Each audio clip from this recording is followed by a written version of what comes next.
Hello everyone, welcome back to Knowledge Center. This is our third lecture of sectors of the Indian economy and इस lecture में जो है हम इस chapter को end कर देंगे.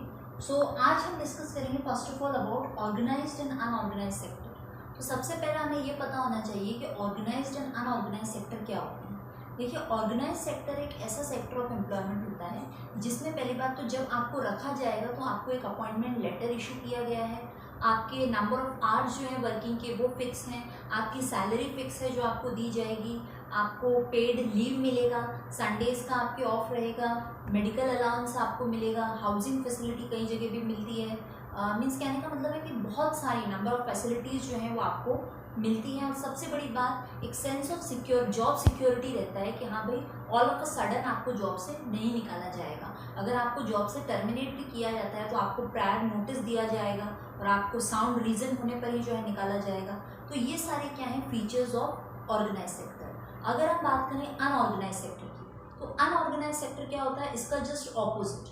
यानी कि कभी भी आपको रख लिया विदाउट एनी अपॉइंटमेंट लेटर और without any sort of agreement, और कभी भी जो है आपको हटा दिया. जब काम की ज़रूरत महसूस नहीं हुई तो ऑल ऑफ अ सडन आपको हटा दिया. आज रख लिया कल बोला मत आना. ठीक है, इस तरीके से जो है अनऑर्गेनाइज सेक्टर में होता है. किसी भी तरह की एक्स्ट्रा जो फैसिलिटीज़ है, मेडिकल फैसिलिटी, डियरनेस अलाउंस या कह लीजिए fix number of hours, paid leaves, over time, इस तरह की फैसिलिटीज़ जो है आपको अनऑर्गेनाइज सेक्टर में देखने को नहीं मिलेगी. अगर आपके नंबर ऑफ आवर फिक्स्ड हैं, अगर हम बात करें ऑर्गेनाइज सेक्टर की, तो मान लीजिए अगर 8 आवर्स जो हैं वर्क के लिए फिक्स हैं, अगर आप 10 आवर्स के लिए 12 आवर्स के लिए वर्क करते हो तो उस एक्स्ट्रा वर्किंग आवर्स के लिए आपको ओवर टाइम दिया जाता है. लेकिन अनऑर्गेनाइज सेक्टर में जो ऐसा नहीं है बिल्कुल भी. एम्प्लॉयर जो है वो अपनी डिज़ायर के हिसाब से बेचारा एम्प्लॉय को जो है एक्सप्लॉइट करता है और उसका अनड्यू एडवांटेज लेता है. वेजेस भी जो है बहुत कम होती हैं अनऑर्गेनाइज सेक्टर में. कहने का मतलब है कि पूरी तरीके से जो बेचारा एम्प्लॉय है उसका एक्सप्लॉयटेशन होता है, इनजस्टिस होता है उसके साथ. तो there is a lot of difference between organise sector and unorganise sector. अब ऐसा क्यों होता है? देखिए अनऑर्गेनाइज सेक्टर में बेसिकली कौन लोग जाते हैं? जो अनएजुकेटेड है, इलिटरेट है, जिनके अंदर कोई स्किल्स नहीं है कि वो कोई प्रॉपर परमानेंट जॉब कर सकें. ऐसे लोग जो हैं हमारे इंडिया में बहुत ज़्यादा हैं और वो जो है अनऑर्गेनाइज सेक्टर की तरफ जाते हैं. अब हम बात करते हैं protection of workers in the unorganise sector. हमने समझा कि अनऑर्गेनाइज सेक्टर क्या होता है और उसके अंदर जो बेचारे वर्कर्स होते हैं, जो लेबर्स होते हैं, उनकी क्या हालत होती है. तो अब इस अनऑर्गेनाइज सेक्टर वाले जो वर्कर्स हैं इनको प्रोटेक्ट करने की जिम्मेदारी गवर्नमेंट की है कि भाई इनको आप प्रॉपर वेजेस तो नहीं दे सकते, लेकिन किस तरह जो है आप इनकी कंडीशन में सुधार कर सकते हो. तो उसके लिए गवर्नमेंट क्या क्या स्टेप्स लेती है. देखिए for economic and social development of a nation, यानी कि अनऑर्गेनाइज सेक्टर के वर्कर्स का जो डेवलपमेंट है वो क्यों ज़रूरी है. It can be asked in a 1 mark question कि व्हाई इज इट नेसेसरी, या what is the requirement, what is the need of protection of workers of unorganise sector. तो हम क्या लिखेंगे कि भाई अपने नेशन के इकोनॉमिक एंड सोशल डेवलपमेंट के लिए इन वर्कर्स का डेवलपमेंट होना बहुत ज़्यादा ज़रूरी है, क्योंकि ये भी हमारी पॉपुलेशन का एक हिस्सा है और एक मेजर हिस्सा है. बहुत सारे लोग हैं जो अनऑर्गेनाइज सेक्टर के अंदर एम्प्लॉयड है और वो ऑर्गेनाइज सेक्टर की तरफ नहीं जाते हैं, क्योंकि ऑर्गेनाइज सेक्टर में पहली बार नंबर ऑफ जॉब अपॉर्चुनिटीज़ बहुत कम है और जो टर्म्स एंड कंडीशंस होते हैं, जो क्वालिफिकेशंस होती हैं, वो हर कोई फुलफिल नहीं कर पाता है. इसीलिए जो है ये अनऑर्गेनाइज सेक्टर में बहुत सारे लोग एम्प्लॉयड हैं. तो इनकी प्रोटेक्शन के लिए गवर्नमेंट बहुत कुछ कर सकती है.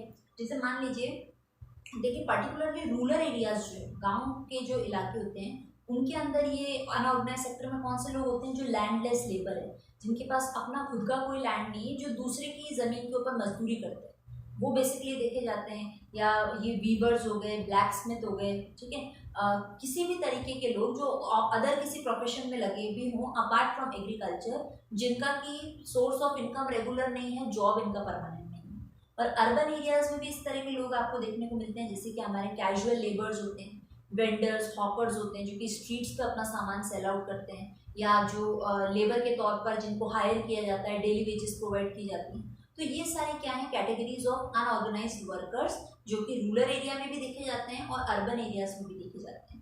अब गवर्नमेंट जो है वो क्या कर सकती है कि भाई एक पर्टिकुलर अमाउंट फिक्स कर दिया जाए कि ये मिनिमम वेजेस है, इतना तो इनको देना ही देना है. और गवर्नमेंट क्या कर सकती है? जो स्मॉल स्केल इंडस्ट्रीज होती हैं, जिनमें कि ये ज़्यादातर अनऑर्गेनाइज सेक्टर वाले वर्कर्स एम्प्लॉयड होते हैं, अगर गवर्नमेंट स्मॉल स्केल इंडस्ट्रीज को एनकरेज करे, सपोर्ट करे और उनका डेवलपमेंट करे, तो नेचुरली इन लोगों को भी बेनिफिट होगा. अब गवर्नमेंट स्मॉल स्केल इंडस्ट्रीज को कैसे सपोर्ट करेगी? टैक्स रेट गवर्नमेंट कम कर सकती है, इलेक्ट्रिसिटी के चार्जेस नॉमिनल कर सकती है, या फ्री में भी इलेक्ट्रिसिटी दे सकती है फॉर अ टाइम पीरियड, और इनका जो भी सामान प्रोड्यूस हो रहा है उसके सेलिंग में, उसके प्रमोशन में गवर्नमेंट हेल्प आउट कर सकती है। तो कई सारी चीज़ें हैं, लैंड अलॉट कर सकती है गवर्नमेंट, कई सारी चीज़ें हैं जिनके थ्रू गवर्नमेंट जो है वो स्मॉल स्केल इंडस्ट्रीज का डेवलपमेंट करके इनडायरेक्टली ही सही इन अनऑर्गेनाइज सेक्टर के वर्कर्स को हेल्प आउट कर सकती है। So next topic is on the basis of ownership, यानी कि अगेन जो हमारे सेक्टर्स हैं उनका क्लासिफिकेशन हो रहा है ओनरशिप के हिसाब से, मालिकाना हक के हिसाब से। तो देखिए टू पार्ट्स हैं, public sector and private sector. Public sector कौन से इंडस्ट्रीज होते हैं जिनका ओनरशिप और मैनेजमेंट गवर्नमेंट के हाथों में होता है। इनका मेन मोटिव होता है पब्लिक का वेलफेयर, सोसाइटी का वेलफेयर।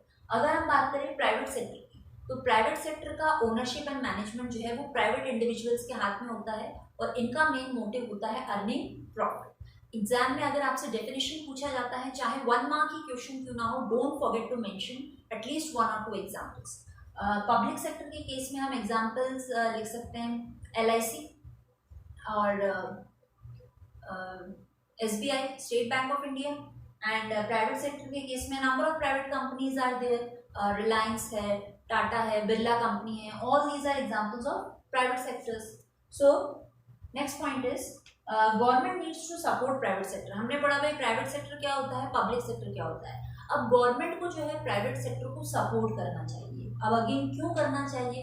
देखिए, अगर आपका प्राइवेट सेक्टर जो इंडस्ट्रियल यूनिट है वो मीडियम स्केल का है या स्मॉल स्केल का है, तो नेचुरली सपोर्ट करना तो बनता है, क्योंकि अगर आप सपोर्ट करोगे तो वो धीरे धीरे जो है लार्ज स्केल होने की कोशिश करेगा।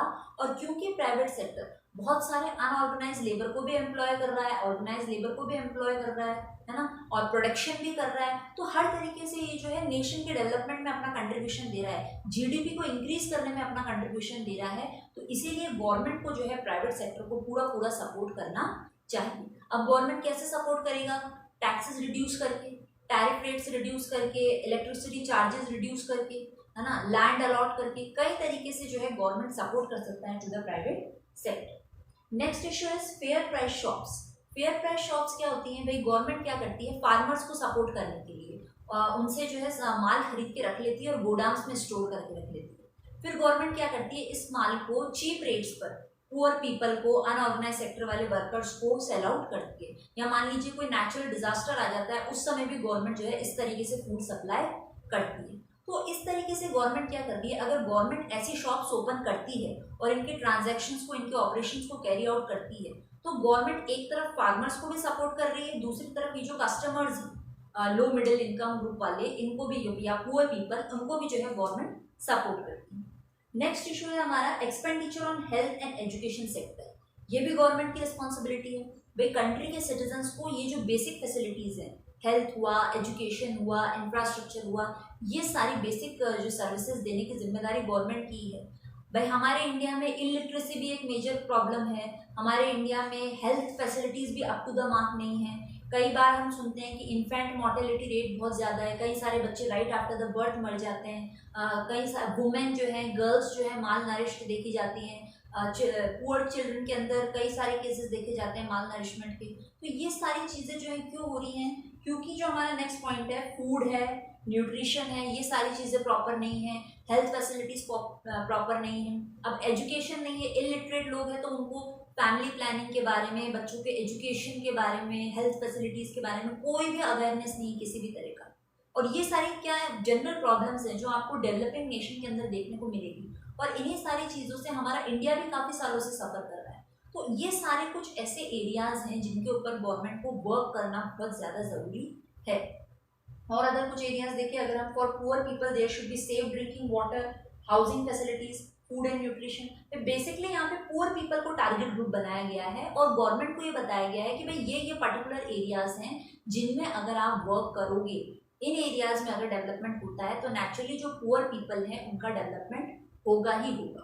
हम बात कर रहे थे अनऑर्गेनाइज सेक्टर की, तो हमने पढ़ा था कि भाई अनऑर्गेनाइज सेक्टर में एक तो ये रूरल एरिया में आते हैं लैंडलेस लेबर, अर्बन एरिया में आते हैं कैजुअल वर्कर्स जो कि डेली वेज पे काम करते हैं, और अगर हम बात करें ST SC और माइनॉरिटीज वाले जो लोग हैं, तो अगर ये लोग भी ऑक्यूपाई कर रहे हैं अनऑर्गेनाइज सेक्टर के वर्कर्स को, तो ये बेचारे दो तरफ से मार खाते हैं। एक तो ये अनऑर्गेनाइज सेक्टर में है, ST SC और माइनॉरिटी वाले, तो वेजेस प्रॉपर नहीं है, एक्सप्लॉयटेशन है, कोई जॉब सिक्योरिटी नहीं है। दूसरा, क्योंकि ये लोअर कास्ट के हैं तो ये सोशल डिस्क्रिमिनेशन भी सोसाइटी में फेस करते हैं। तो कहने का मतलब है कि हमने सारी प्रॉब्लम्स डिस्कस करी जो कि अनऑर्गेनाइज सेक्टर्स के वर्कर्स फेस करते हैं, और इसीलिए जो है नेशन के सोशल और इकोनॉमिक डेवलपमेंट के लिए उनका डेवलपमेंट होना, उनका अपलिफ्टमेंट होना बहुत ज़्यादा ज़रूरी है।